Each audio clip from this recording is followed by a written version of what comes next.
കേരളവും പശ്ചിമബംഗാളും ഉൾപ്പെടെയുള്ള സംസ്ഥാനങ്ങളിലെ നിയമസഭാ തെരഞ്ഞെടുപ്പ് ഫലം അവലോകനം ചെയ്യുന്നതിനായി സിപിഐഎം പോളിറ്റ് ബ്യൂറോ ഇന്നും നാളെയും ചേരും.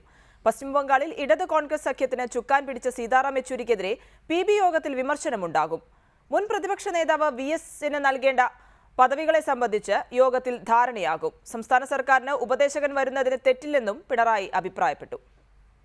കേരളം, പശ്ചിമബംഗാൾ, തമിഴ്നാട്, ആസാം, പുതുച്ചേരി എന്നീ സംസ്ഥാനങ്ങളിൽ നടന്ന നിയമസഭാ തെരഞ്ഞെടുപ്പുകളുടെ അവലോകനമാണ് പോളിറ്റ് ബ്യൂറോ യോഗത്തിന്റെ പ്രധാന അജണ്ട. കേരളം ഒഴികെയുള്ള സംസ്ഥാനങ്ങളിൽ CPMന്റെ പ്രകടനം ദയനീയമായിരുന്നു.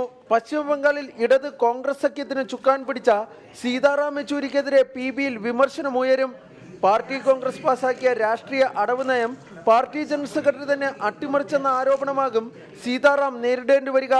എന്നാൽ ബംഗാളിൽ കോൺഗ്രസുമായുള്ള സഹകരണം തുടരണമെന്നാണ് ബംഗാൾ ഘടകത്തിന്റെ നിലപാട്.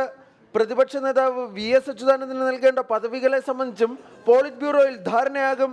ക്യാബിനറ്റ് റാങ്കോടെ ഉപദേശക സ്ഥാനം, LDF ചെയർമാൻ പദവി എന്നിവയാണ് പാർട്ടി പരിഗണിക്കുന്ന പദവികൾ. ക്യാബിനറ്റ് റാങ്കോടെ ഉപദേശക സ്ഥാനം, LDF ചെയർമാൻ പദവി എന്നിവയാണ് പാർട്ടി VSനായി പരിഗണിക്കുന്നത്. സംസ്ഥാന സർക്കാരിന് ഉപദേശകരെ നിയമിക്കുന്നതിൽ തെറ്റില്ലെന്ന് പിണറായി വിജയൻ അഭിപ്രായപ്പെട്ടു. മുഖ്യമന്ത്രിക്ക് തന്നെ ഉപദേശകന്മാർ വേണമല്ലോ. ഞാൻ തന്നെ ഇപ്പോൾ ഒരു പുതുക്കക്കാരനല്ലേ. ഈ 98 ഈ രംഗത്ത് നിന്ന് ഇറങ്ങി പാർട്ടി രംഗത്തേക്ക് പോയ ആളാണല്ലോ ഞാൻ. ഇപ്പം നേരെ ചെന്ന് കയറുകയില്ലേ. അപ്പോൾ എനിക്ക് തന്നെ ഉപദേശം നല്ലോണം വേണ്ടേ, അല്ലാതെ കാര്യങ്ങൾ നടത്താൻ പറ്റുമോ? അപ്പോൾ ഉപദേശകന്മാരുണ്ടാകുന്നതിൽ ഒരു തെറ്റുമില്ല. CPM സംസ്ഥാന സെക്രട്ടേറിയറ്റിൽ ഉൾപ്പെടുത്തണമെന്നും VS കേന്ദ്ര നേതൃത്വത്തോട് ആവശ്യപ്പെട്ടിട്ടുണ്ട്. B. ബാലഗോപാൽ, റിപ്പോർട്ടർ, ദില്ലി.